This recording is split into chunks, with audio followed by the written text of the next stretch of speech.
4 దశాబ్దాల టాలీవుడ్లో తన మార్క్ క్రియేట్ చేసుకున్నారు. ఎందరికో ఆదర్శంగా నిలిచారు చిరంజీవి.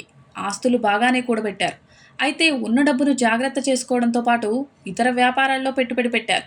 ఇతర దేశాల్లోని హోటల్స్ రంగంలో కూడా తన సొమ్మును పెట్టుబడిగా పెట్టారు. హైదరాబాద్ జూబ్లీ హిల్స్లో 100 కోట్ల రూపాయలతో అధునాతన సౌకర్యాలతో ఇంటిని నిర్మించిన సంగతి తెలిసిందే. జూబ్లీ హిల్స్లో మర్రి చెన్నారెడ్డి మానవ వనరుల అభివృద్ధి కేంద్రంకు సమీపంలో ఉంటుంది ఈ ఇల్లు. ప్రముఖ ఫ్యాషన్ డిజైనర్ తరుణ్ తాహిలియాన్ని దీన్ని డిజైన్ చేశారు. 25,000 చదరపు అడుగుల స్థలంలో దీన్ని నిర్మించారు. ఉదయం సమయంలో సూర్యుడి అందాలు ఆస్వాదించేలా 2వ అంతస్తులో స్విమ్మింగ్ పూల్ నిర్మించారు. కింద అంతస్తులో దేవుడి గది ఉంటుంది.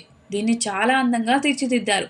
దేవుడి ఫోటోలతో పాటు తన తండ్రి ఫోటో, మామ అల్లు రామలింగయ్య ఫోటోలు కూడా ఉంటాయి. ఇటీవలే వాస్తు సలహాలకు అనుగుణంగా కొన్నింటికి మార్పులు చేర్పులు చేశారు.